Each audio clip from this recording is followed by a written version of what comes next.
In this podcast, we talk about the biggest stock market scandal of 2020. Period. On the 18th of June, Wirecard's auditors made a bizarre announcement. They said they couldn't locate close to 2 billion euros worth of cash, purportedly reported in the company's balance sheet. The money had seemingly vanished into thin air. This was mind-boggling because Wirecard isn't some micro-enterprise. Established in 1999, it's a pioneer in the payment processing industry. It's one of the biggest companies in Germany. It was valued at close to 17 billion euros last year. And yet, it seemed like the company was now in the midst of an accounting scandal that belied expectations. Journalists started calling it the black hole in the company's balance sheet. But accounting scandals aren't executed overnight and black holes don't emerge from the void. There had to be a more elaborate explanation. This couldn't possibly be a one-off. When rockets explode, on the 28th of January 1986, 6 astronauts and one school teacher boarded the Challenger space shuttle as millions of Americans watched the events unfold on live television. 72 seconds later, the spacecraft exploded mid-air, leaving an entire nation stunned in its aftermath. The Challenger disaster, as it was soon dubbed by the press, garnered widespread attention, almost immediately prompting a national-level inquiry that featured the likes of the famed physicist Richard Feynman. The blame was finally attributed to O-rings used to seal joints in the solid rocket booster, but it was procedural lapses within NASA that ultimately took the spotlight. Diane Vaughan, an American sociologist, had a very interesting prognosis. She believed that the disaster could primarily be attributed to NASA's decision to fly the space shuttle despite a dangerous design flaw with the O-rings. Vaughan describes this phenomenon as occurring when people within an organization become so insensitive to deviant practice that it no longer feels wrong. As she puts it, it's the gradual process through which unacceptable practice or standards become acceptable. As deviant behavior is repeated without catastrophic results, it becomes the social norm for the organization. It's called the normalization of deviance. And when you dig deeper into the Wirecard scandal, you'll start seeing the same patterns emerge. It's this unchecked deviant behavior that ultimately culminated in the spectacular scandal. And it's the company's refusal to admit wrongdoing that metamorphosized into a catastrophe. Top-notch investigative work. On the 8th of February 2019, police raided Wirecard's Singapore office. The raid came against the backdrop of an investigative report from the Financial Times. The accusations were straightforward: fraud, forgery, and money laundering. The backstory not so straightforward. Wirecard's Asia-Pacific team was tasked with a seemingly impossible task. They had to convince regulators at the Hong Kong Monetary Authority to issue a license that would enable them to dish out prepaid bank cards in the region. Unfortunately, regulatory approvals don't come easy. Wirecard had to show significant business revenue that would compel authorities to consider their application. So the team began cooking the books. They devised a neat little strategy to inflate sales: round-tripping. The idea is simple. You move funds from the parent company in Germany through a series of opaque transactions and make it seem as if these funds are being paid by an external customer. It'll look like Wirecard's Asian subsidiaries are generating legitimate business revenue when in fact money is just moving from Germany to Asia and then back to Germany. A round trip. Get it? However, a whistleblower complaint soon blew the lid on this scheme. As Financial Times writes, compliance staff at Wirecard, who evidently found the accounts of the whistleblowers credible, soon found enough in the documents to warrant a snap investigation. Codenamed Project Tiger, they called in Singapore-based Raja and Tan R&T, which sent in a team of former prosecutors. On the 4th of May, R&T submitted a preliminary report, running to 30 pages of bombshell allegations, evidence in the documents of forgery and or of falsification of accounts, as well as reasons to suspect cheating, criminal breach of trust, corruption and or money laundering in multiple jurisdictions where Wirecard's Asian subsidiaries operate. However, despite the investigation and the damning report, the German team was defiant. First, they reviewed the investigative stories from FT, then they sued them. Finally, the billionaire CEO Markus Braun said this: there were personal animosities between employees involved. We think the whole issue is not so much an accounting, compliance or whatever issue, but an issue between people. Such things happen. Where there are human beings, there are sometimes emotions. Accounting deviance had been normalized. Rogue actors were blamed. There wasn't an upheaval. There weren't even any resignations, and within a few weeks, it was business as usual at Wirecard. This was back in February 2019.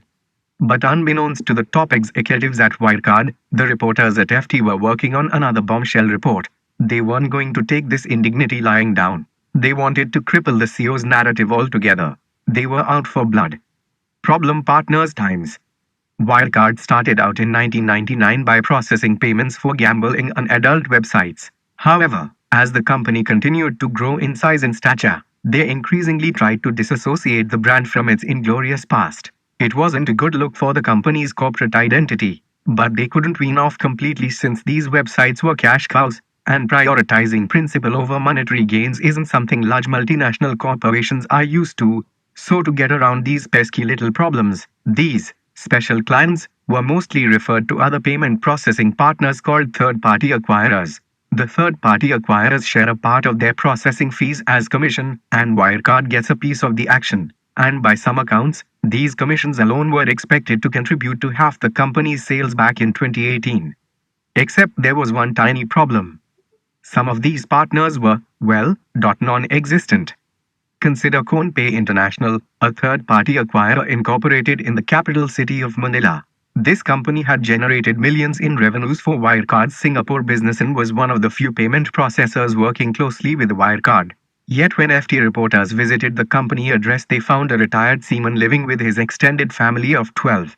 He had little knowledge about Wirecard or why CoinPay had used his address. All he knew was that he had been living in his mother's home for the past 50 years. He wasn't running an international payment processing company. And this isn't a one-off. Here's another excerpt from the subsequent Financial Times article. A predecessor of CoinPay, Max Cohn, gave as its address in 2015 what is currently an empty warehouse and office on a scruffy street in the southern metro, Manila city of Las Piñas, formerly occupied by a garage called Sam's Auto Works and a bar called High. When visited by Financial Times reporters earlier this year, the local government office responsible for business permits knew of no payment company ever operating in its district. This is material deviance. It's not normal for a multinational corporation to engage with business partners that work out of dingy offices. This report should have triggered an investigation into the accounting practices at Wirecard. The German financial regulator BaFin should have intervened. Instead, a few days after the Financial Times report went live, BaFin sued several people including the Financial Times-led investigative journalist Mick Crum for suspicion of market manipulation. This was after the regulator had already banned people from betting against the company's stock. These were unprecedented restrictions imposed on people of a relatively free society. But BaFin had its own agenda. Wirecard was Germany's pride. It was one of the few tech companies that had vaulted into DAX 30, the top 30 companies that are supposed to be representative of the German stock market. It was an investor's darling. Reputed analysts were still backing Wirecard. In fact, even after the reports were made public, SoftBank invested close to €1 billion in the company.